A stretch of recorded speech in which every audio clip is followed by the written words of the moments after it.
Sebuah alat berat tergelincir saat diangkut truk towing di sebuah jalan menanjak di Kabupaten Semarang, Jawa Tengah.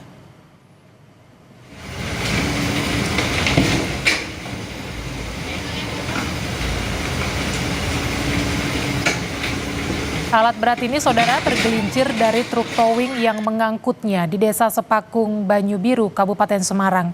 Alat berat meluncur mundur tak terkendali hingga terguling dan terperosok ke sungai di tepi jalan.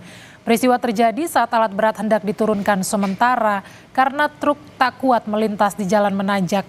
Akibatnya, operator alat berat mengalami luka ringan di bagian kepala dan pinggang. Sementara pemindahan alat berat dilakukan menunggu datangnya alat berat lain ke lokasi.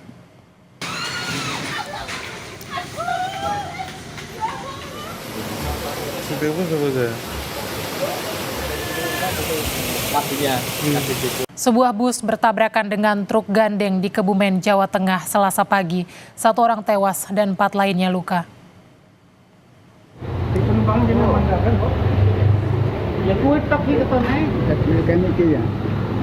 Kecelakaan terjadi antara bus berpenumpang jurusan Malang Blitar Purwokerto dengan truk gandeng di dekat Pasar Gombong, Kebumen, Jawa Tengah. Sopir bus tewas dalam kecelakaan, sementara sopir truk dan 3 orang lainnya dibawa ke Rumah Sakit PKU Muhammadiyah Gombong untuk mendapat perawatan medis. Ya, indah.